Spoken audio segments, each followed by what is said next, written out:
Kita buka Alkitab kita di 1 Timotius pasal 3. Kita baca ayat 14 dan 15.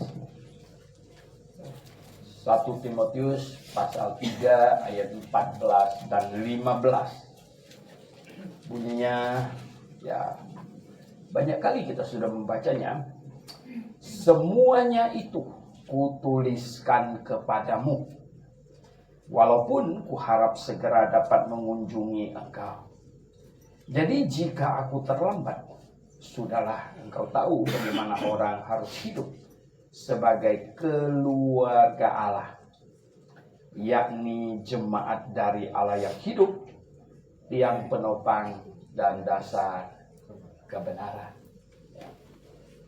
Jadi Paulus tulis ini, katanya dia berharap segera akan kunjungin Timotius, ya, segera akan ketemu. Namun, ya zaman dulu Anda tahu perjalanan, ya pakai kapal, harapkan angin, ya, macam-macam, sehingga makan waktu pasti lama. Sementara jemaat yang digembalakan oleh Timotius, dan diperkirakan pada waktu itu Timotius sedang menggembalakan jemaat di Efesus, ya, itu perlu memiliki pedoman yang jelas, supaya tahu, ya, harus berbuat begini begitu secara tepat. Makanya Paulus bilang, aku tulis ini kepadamu. Supaya apa? Kalau aku terlambat, katanya ayat 15, jika aku terlambat, ya, tidak sesuai jadwal, ya, maka engkau sudah tahu bagaimana orang harus hidup. Ya, harus hidup sebagai apa? Di sini ada 3 di sini. Hidup sebagai keluarga Allah, ya. Kemudian jemaat dari Allah yang hidup. Kemudian tiang penopang dan dasar kebenaran. Ya, ada 3. Ya. Sebagai keluarga Allah. Memang satu jemaat itu seperti keluarga, ya. Terutama kalau jumlah orangnya belum banyak. Saya sangat menikmati pada waktu Grafia masih sedikit orang. Ya bukan sekarang tidak menikmati, sekarang lebih hiruk pikuk, ya. Kadang-kadang saya supaya tahu siapa hadir siapa tidak hadir, saya foto-foto gitu. Jadi nanti saya lihat, oh itu si Anu tidak ada. Karena kalau sudah ramai jadi begini. Nah kalau kita masih sedikit ini, ya seperti keluarga, gitu, kita tidak akan lupa, siapa tidak ada. Nah ini pentingnya, keluarga, hidup sebagai keluarga. Apa maksud Rasul Paulus dengan jemaat sebagai keluarga? Wow, ya, keluarga ini salah satu, ya, ciri khas keluarga itu apa, teman? Kepedulian tinggi, ya, kepedulian yang tinggi. Ya, kan keluarga, ya, toh, pedulinya tinggi sekali, ya.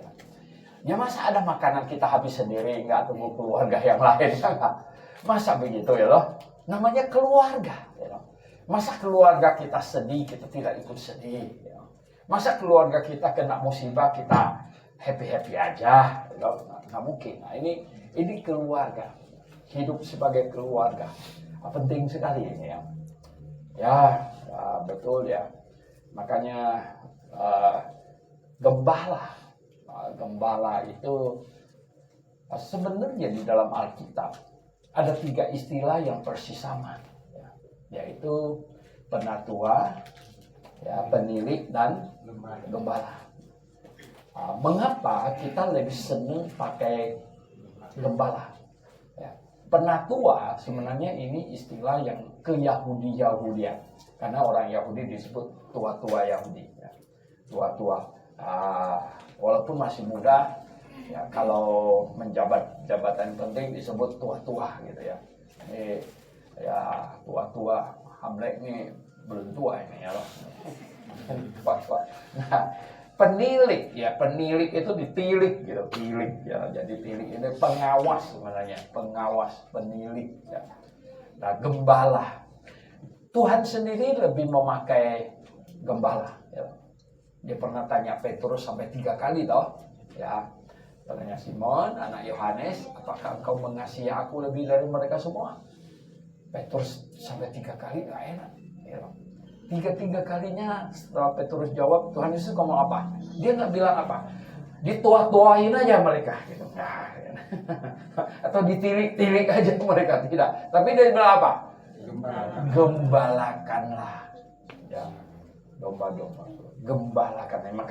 Makanya kita lebih senang pakai istilah apa? Gembala daripada penatua, penilik, kita lebih senang gembala. Nah, kita sudah kembalikan pendeta kepada pemiliknya. Ya, istilah pendeta itu punya siapa? Itu punya orang Buddha, Hindu Buddha ya. Masa pinjam barang orang nggak balik-balik gitu. Saya bilang ini bagaimana ini ya? Pinjam barang orang nggak balik-balik, biasanya tetangga yang agak kurang bagus tuh begitu kan? Gitu. Pinjam tang, pinjam palu, gitu. Nggak ingat balikinnya gitu. Nah, tapi ya kita udah pinjam cukup lama, balikin pendeta tuh kita balikin aja. Kita sekarang pakai gembala. Nah, gembala menggembalakan jemaat. Wah, ini yang capek itu ya. Yang capek itu tahu nggak apa? Khotbah salah satu ya.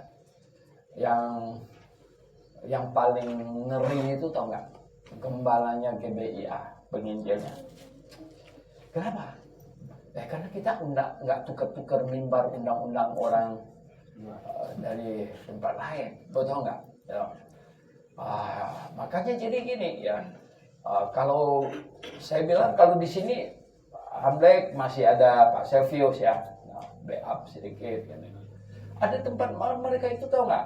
Sendirian. 1 tahun khotbah berapa kali? Minggu 52 kali. Plus Rabu 52. Sudah 104 kali. Pak Fred bilang apa? Kasihan gembalanya, kasihan jemaatnya. Nggak tahu lagi mau omong apa. Ya kan? Makanya kadang-kadang ya. Saya kan banyak pergi ke berbagai daerah. Jadi saya kasihan gembalanya, kasihan jemaatnya. Dua-duanya ya. Dua-duanya perlu dikasihani.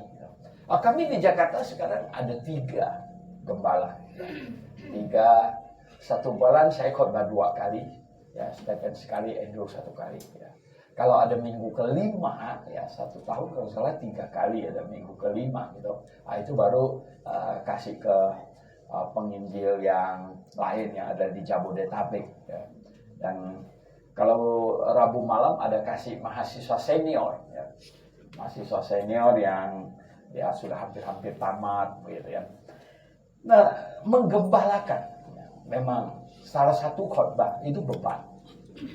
Tetapi ya selain khotbah, gitu, itu menjadi gembala itu kan mengayomi jemaat, ya, mengayomi jemaat. Ya, betapa jemaat dengan 1001 persoalan, ya, betul ya. Kalau jemaatnya oke semuanya, aduh Tuhan ya toh. Betapa indahnya, everything fine saja, ya. Semuanya mulus, betul nggak? Lah kalau jemaat ada persoalan, tahu nggak ya toh? Saya pernah ya, baru umur 27 tahun saya waktu itu, 27 tahun. Saya diundang menggembalakan sebuah jemaat yang sudah eksis, GKJ Gereja Kristen Jakarta. Jemaatnya kira-kira 50-an orang. Nah, saya terlibat itu, melanjutkan. Akhirnya saya dapatkan 2 saudara sepupu tidak omong. Kamu bisa bayangkan, tidak omong. Dua-duanya jual daging babi di pasar yang sama. Dan mereka tidak omong. Ya, kami beban hati. Tapi kadang-kadang saya mau kasih tahu saya apa? Mereka lomba kasih babi sama kami gitu. Jadi kalau Simu pergi belanja pagi, yang satu itu bilang, Simu datang, dia potong babinya kasih. Yang satu tidak mau kalah, dia potong lebih besar lagi kasih.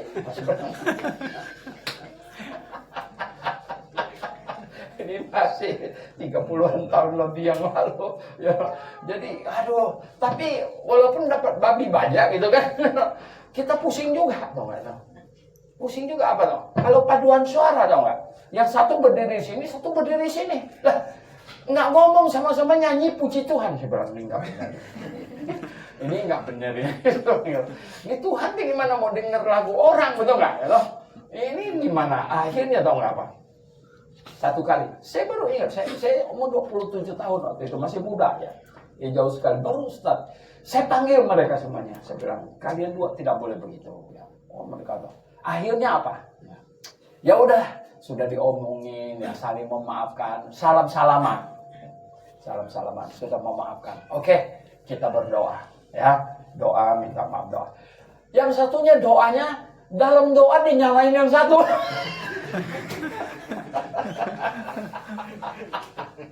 Selesai doa berantakan begitu nggak? Ya ampun Tuhan, saya bilang kenapa jadi begini? Padahal tadi sudah oke tuh, ya. Sudah salam-salaman sudah baik, gitu, tidak ada masalah. Nah, kita pikir sudah lah ya, doa lah ya. Oke doa. Nanti saya bilang kamu doa, nanti terakhir saya doa. Dalam doanya dia salah-salahin yang satu. Jadi selesai doa, cemberut lagi dong. Nah, begitulah yang bayangkan. Ya. Itu beban pelayanan itu bukan cuma khotbah. Beban pelayanan itu, waduh, segala-gala hal.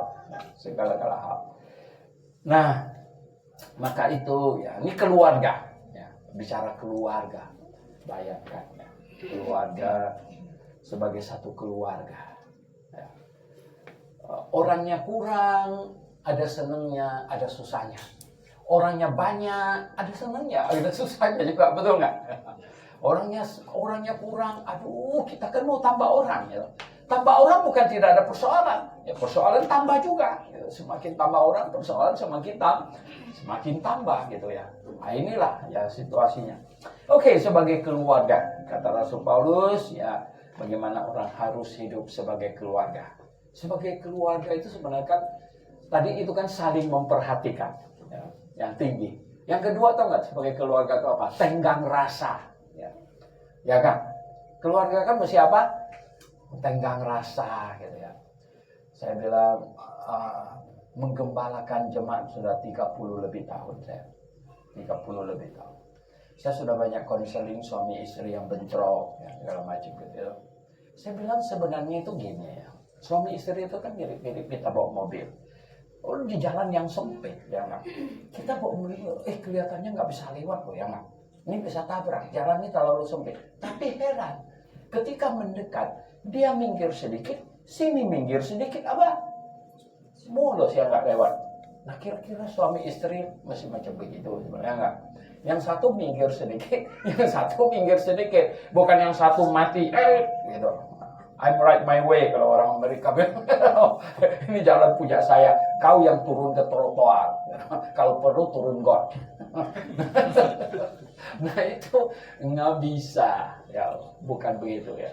Ya di sini ngalah sedikit, di sini ngalah sedikit, semuanya akan mulus ya. Tenggang rasa. Nah, kita hidup keluarga. Orang timur sebenarnya lebih tenggang rasa dibandingkan dengan orang barat. Ya. Lebih tenggang rasa. Inilah ya puji Tuhan. Oke, ya.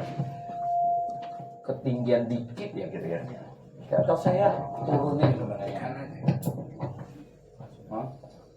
Oke Pak. Ya. Sebenarnya ruangannya nggak besar amat. Oke. Maksudnya gimana? Jangan lewat sini. Maksud saya pikir agak jauh sedikit dari sini. Nah, yang kedua di sini dia bilang apa? Keluarga Allah, yakni jemaat dari Allah yang hidup. Jemaat. Ya. Jemaat ini eklesia, kumpulan dari Allah yang hidup. Kumpulan milik Allah yang hidup. Wow. Ya. Ini kita ini milik Tuhan. Milik Tuhan. Orang-orang yang berkumpul yang jadi milik Tuhan. Yang jadi milik Tuhan. Ini sangat spesial. Sangat spesial. Ini manusia-manusia yang istimewa. Kepunyaan Allah. Ya, kepunyaan Allah. Bayangkan. Kita milik Allah. Orang-orang yang Tuhan sudah kasih cap, kasih meterai. Meterainya pakai apa? Roh Kudus. Tuhan kasih metrai, kasih Roh Kudus di hati kita. Ya, artinya apa? Sudah jadi milik Tuhan. Ya. Setiap saat Tuhan datang kita diambil. Ya, karena kita sudah dimeterai jadi milik Tuhan. Ya, dimeterai jadi milik Tuhan. Jadi setiap saat bunyi sangkakala, panggilan surgawi, kita naik. Ya, kita ini tunggu. Ya. Tunggu ya. Ini kita dari tahunnya ke sini kan. Oh, katanya bunyi kapas. Ini bunyi apa nih? Mereka yang jual-jualan masih banyak berkeliaran katanya. Rupanya mereka tahu bunyinya mesti 3 kali katanya. Oh, bunyinya 3 kali, mereka baru buru-buru turun gitu ya. Nah kita nih ya. Jadi nanti kita tunggu juga bunyi apa? Tujuh. Bisa katanya. 3 kali ya. Oh ya dong. Ya, jadi kita nggak tahu nih. Kita ini karena sudah dicap ya, karena kita sudah dicap. Jadi ketika sangkakala bunyi, kita sudah langsung naik ya. Kita langsung diubah dan kita sudah naik. Kita milik kepunyaan Allah. Bayangkan ya, saudara yang saya kasih gambar. Ini manusia teristimewa di muka bumi ini loh. Anda bahagia dengan status macam begitu? Amin. Ya nggak? Bahagia. Oleh sebab itu ya. Oh, ada lagunya kan ya? Oh, sungguh bahagia menjadi Kristen. Wah, saya senang sekali lagu ini ya. Sungguh bahagia menjadi Kristen ya.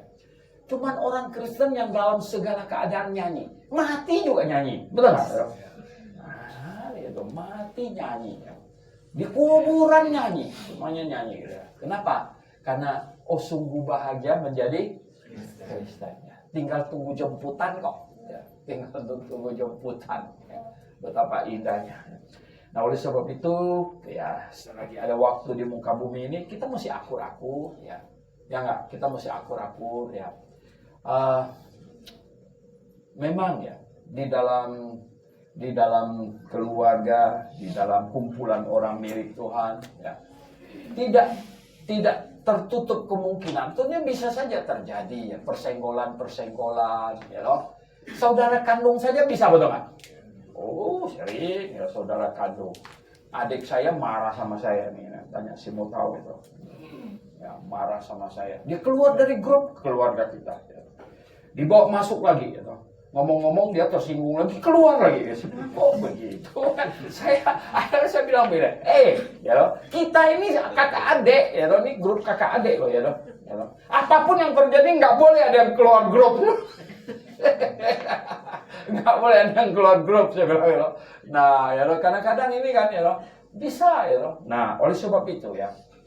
Jadi kita sebagai keluarga milik Allah, kita tidak boleh kita bilang ini ya, ada tenggang rasa sensitif bukan sensitif negatif ya, sensitif positif, ngerti nggak sekarang ya? Wah bisa, saya tadi singgung kamu ya, kita ini sensitif positif gitu ya, ya kita cepat minta maaf, sorry loh, tadi nggak sengaja ya, kita sensitif positif. Bukan sensitif negatif gitu ya. Orang ngomong entah apa, ngomongin gue nih ya. Nggak boleh begitu ya. Ini mah kacau balau nanti gitu ya. Nah tidak ya. Kita memupuk sensitif yang positif ya. Kita harus mengurangi sensitif yang negatif gitu. Sensitif yang negatif ya. Nah jadi kita perlu ini ya. Nah kemudian yang nomor 3, ya, tiang penopang dan dasar kebenaran. Coba bayangkan ya. Keluarga Allah, jemaat Allah. Kemudian tiang penopang dan dasar kebenaran. Tiang penopang kebenaran dan dasar kebenaran. Tiang penopang kebenaran. Jadi kita topang kebenaran. Wow, ya. Betapa pentingnya jemaat ini. Begini, dari zaman Musa bawa orang Yahudi diresmikan bangsa Yahudi di Gunung Sinai sampai Yohanes Pembaptis, bangsa Yahudi itu tiang penopang dan dasar kebenaran. Ya. Maka itu semua bangsa di muka bumi, semua orang ya disuruh apa? Hadap ke sana, kiblatnya itu ke Yerusalem, kiblatnya itu Yerusalem. Ya. Nah, lalu di Perjanjian Baru nggak ada lagi. Ya. Ini ada banyak kekristenan yang ngawur, menyebut kita ke tanah suci, kena promosi tour and travel. Saya bilang, bukan Panji Gumilang aja bilang bahwa Indonesia tanah suci katanya. Di sidang Indonesia tanah suci. Tapi dia pembela diri. Benar katanya. Lagu Indonesia Raya bait yang ketiga ada Indonesia tanah yang suci gitu. Cuman nggak pernah dinyanyiin dong kan. Dinyanyiin itu cuman bait satu. Bait satu gitu. Dia bilang, apa salahnya saya bilang Indonesia tanah suci? Lagunya begitu. Nah, orang Kristen sebenarnya jauh lebih ngerti lagi, betul nggak? Ya, artinya apa? Sebenarnya ya, di dalam Perjanjian Baru nggak ada lagi tanah yang suci, tanah yang najis itu nggak ada lagi. Semua tanah sama, semua tanah sama. Jadi tidak ada lagi tanah sini tanah najis, sono tanah suci, tidak ada lagi gitu ya. Nah, oleh sebab itu kita makanya tidak lagi kiblat ke Yerusalem, ya, tidak lagi kiblat ke sana. Nah, lalu orang Kristen sebenarnya kiblatnya kemana? Yang jadi tiang penopang dan dasar kebenaran sekarang itu apa? Adalah jemaat. Ya, jemaat. Makanya kiblatnya itu ke jemaat. Kiblatnya tuh. Tapi bukan ini, bukan gedungnya. Ya, bukan gedungnya. Gedung itu ya, kalau bikin gedung besar-besar ya, wah, kita dapat satu hari. Sekarang tahu nggak? Di Eropa, satu persatu gedung gereja yang besar-besar dijual. Ya. Di Amerika juga. Ya. Sampai-sampai apa? Muhammad dia mau beli satu gereja yang besar sekali. Ya. Mereka ubah. Wah, hebat sekali, saudara. Saudara yang saya kasih dalam Tuhan. Ya. Apa namanya? Apa Sofia atau saya yang di Turki itu? Hagia Sophia. Ya.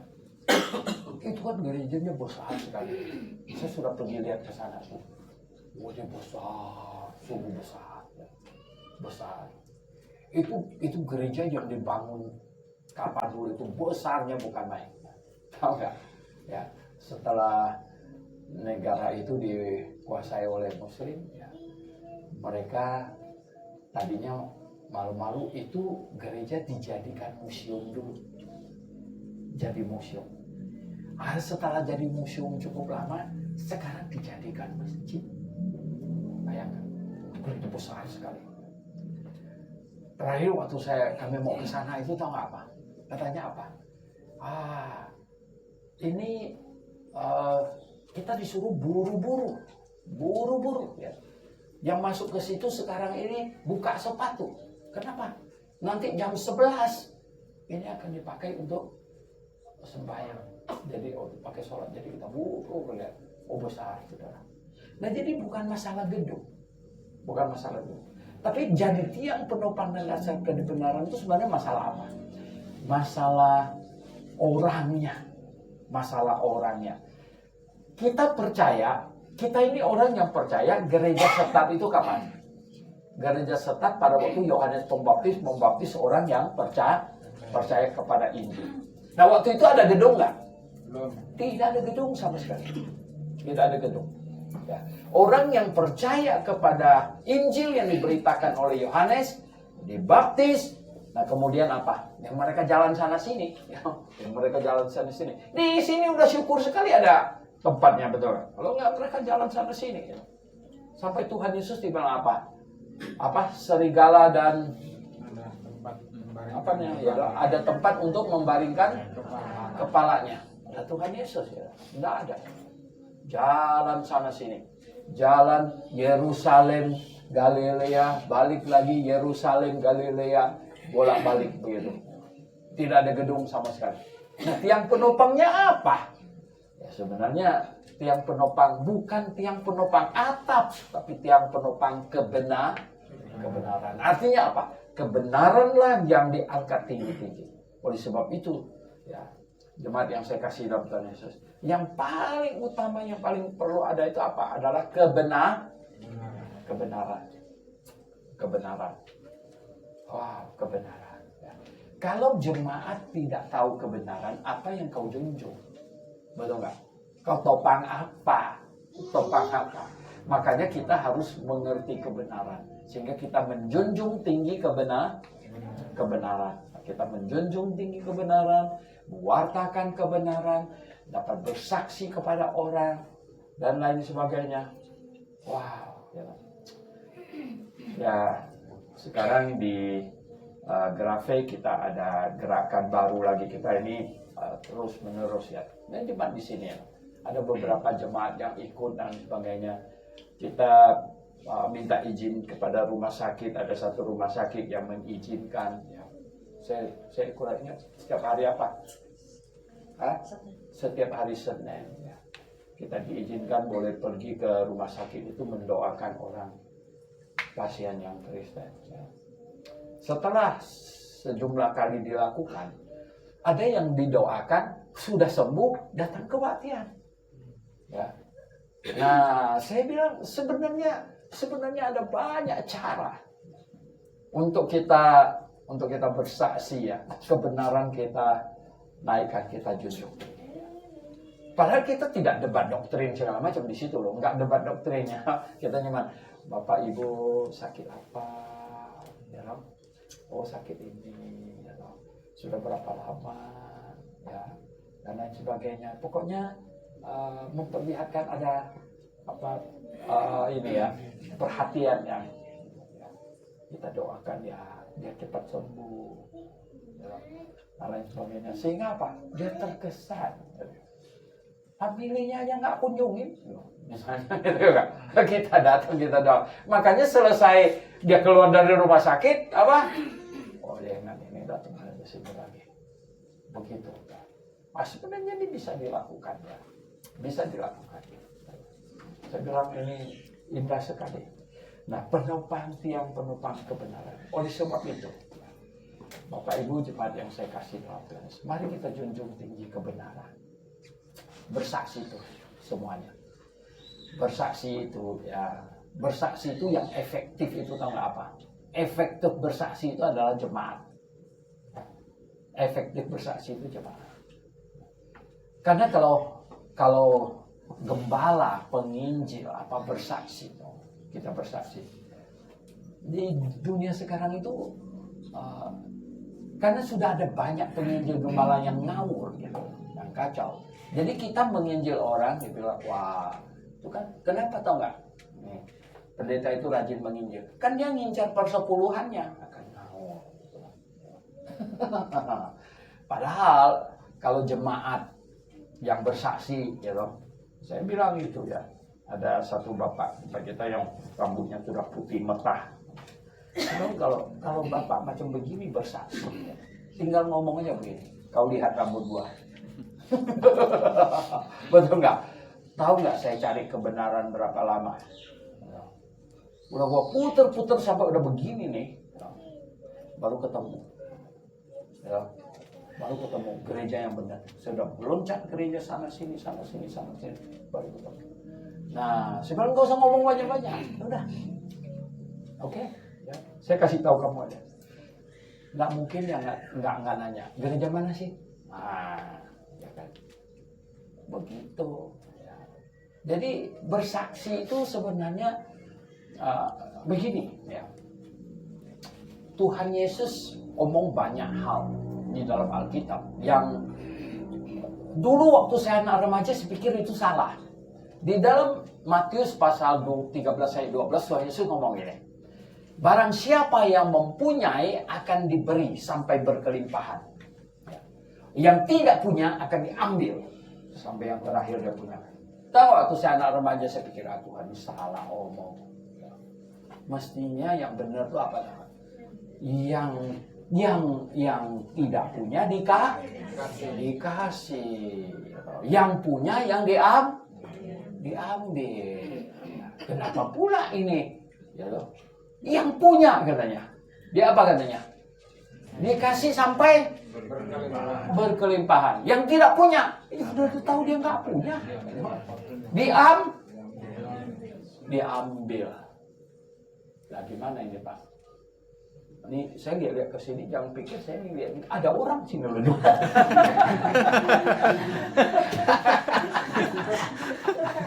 Karena ada pengkorban yang kadang-kadang nggak berani lihat orang, dia lihat cecak terus. Ini ada 2 orang. Jadi begini. Nah gimana ini coba? Ya, yang punya ini akan apa katanya? Dikasih, ditambah sampai berkelimpahan. Yang tidak punya diambil lagi, diambil sampai yang terakhir dikosongin. Waduh, makanya dulu saya anak remaja saya pikir salahnya ayat ini. Nggak tahu si Matiusnya yang salah atau Yesusnya yang mengucapnya salah gitu. Tapi mohon ampun Tuhan ya, setelah Tuhan tambahkan hikmat. Tahu nggak mengenai apa-apa yang Tuhan maksudkan? Waktu Tuhan omong ini, ya, ayat-ayat sebelumnya itu adalah bicara apa tahu nggak? Tuhan Yesus mengajar dengan perumpamaan. Tuhan Yesus mengajar dengan perumpamaan. Muridnya yang sok pinter, ya loh, malah negur Tuhan Yesus loh. Guru, ya. Mengapa engkau mengajar pakai perumpamaan? Ya. Baik. Wow, murid sok pintar. Ya, maksud muridnya itu apa? Mereka tuh pada bingung tuh. To the point aja. Kok belit-belit pakai apa? Pakai perumpamaan. Makanya Tuhan Yesus bilang apa? Ya, Tuhan Yesus nggak bilang, kamu ini tahu apa? Tuhan Yesus bilang, kepada yang mempunyai akan diberi sampai berkelimpahan. Yang tidak punya akan diambil. Tahu nggak apa? Tuhan pakai perumpamaan supaya dari orang yang mendengar itu, yang mana di antara orang yang dengar, yang dari dalam hatinya timbul kemauan, mempunyai keinginan untuk tahu kebenaran. Nah, yang punya keinginan tahu kebenaran inilah yang akan diapain? Diberikan sampai berlimpah-limpah. Yang tidak punya keinginan tahu gimana? Yang cuek-cuek bebek itu akan diambil sampai yang terakhir, yang dia punya apanya? Nyawanya. Nah, silakan. Itu sebenarnya. Nah, makanya saya bilang ya, Tuhan di dalam firman-Nya ada banyak kali di mana Tuhan dia merangsang orang tahu. Karena kalau orang itu tidak mau, susah. Tidak mau. Yerusalem, Yerusalem, kata Tuhan Yesus. Berapa kali aku seperti seekor induk ayam, mau mengumpulkan kamu di bawah sayapku, tetapi kamu tidak mau. Kalau tidak mau ya pusing. Tidak mau pusing. Kalau orang tidak mau kebenaran, ya, kalau orang tidak mau kebenaran, jangankan kita, Tuhan pun tidak bisa selamatkan dia, betul nggak? Orang Calvinis mulai mau marah sama saya. Pak Suwento, masa Tuhan Maha Kuasa tidak bisa selamatkan? Saya bilang, kamu baca Alkitab. Tuhan mau selamatkan orang Yerusalem. Tapi mereka katanya apa? Tidak mau. Mereka tidak mau. Tidak mau ini bisa apa? Orang kleper-kleper jatuh dari kapal. Dia lemparin apa itu? Pelampung. Dia nggak mau. Dia bukan berenang menuju ke pelampung. Dia makin jauh. Nggak bisa. Nggak bisa. Makanya saya sering ini. Kasihan sama kadang-kadang ya. Ada orang yang mau bawa keluarganya untuk percaya Tuhan. Sulit sekali ya. Sulit sekali. Ya, ini satu kali saya bilang sama dia. Saya bilang, ya coba kamu pikirkan bagaimana. Karena begini, kalau ini orang ini tidak mau, ya, Ya, kalau dia tidak mau, kita ini kehilangan kemampuan untuk selamatkan dia. Dia nggak mau. Bagaimana? Kita bikin dia mau bagaimana? Ya, saya ada cerita. Kemarin saya ada cerita, ada satu bapak. Dia sudah tahu kebenaran. Istrinya sebenarnya orang pintar. Istrinya itu kepala sekolah. Kepala sekolah SMP atau SMA. Orang pintar. Orang pintar sok tahu kan. Suaminya kasih tahu ini benar segala macam, dia nggak mau. Sampai satu hari suaminya bilang apa tahu? Suaminya mau keluar negeri 2 minggu.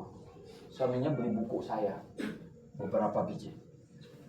Terus di rumahnya dia mau berangkat, dia teriak agak kencang-kencang sama pembantunya. Dia bilang, ini buku saya ya, taruh di atas buffet. Saya ini barusan beli. Nggak ada yang boleh baca ya. Nggak ada yang boleh baca. Karena tahu sifat istrinya. Kalau suruh baca nggak mau. Tapi dibilang apa? Nggak boleh baca. Lalu dia pergi ke 2 minggu dia keluar negeri. Dia pulang atau enggak? Dia tanya pembantunya, buku saya yang tinggal itu ada yang baca enggak? Pembantunya bilang, ibu baca setiap hari. Padahal itu maksudnya. Kalau suruh baca dia nggak mau. Jadi dia pakai apa? Yang dia tahu sifat istrinya sih. Keras kepala nih. Suruh baca dia nggak mau. Nggak boleh baca. Dia pasti baca. Saudara yang saya kasih dalam Tuhan Yesus. Begitulah manusia, betul kan? Kadang-kadang kita manusia. Dia mesti mau. Dia mesti mau. Kalau dia tidak mau, tidak bisa. Tidak bisa. Oh ya. Saya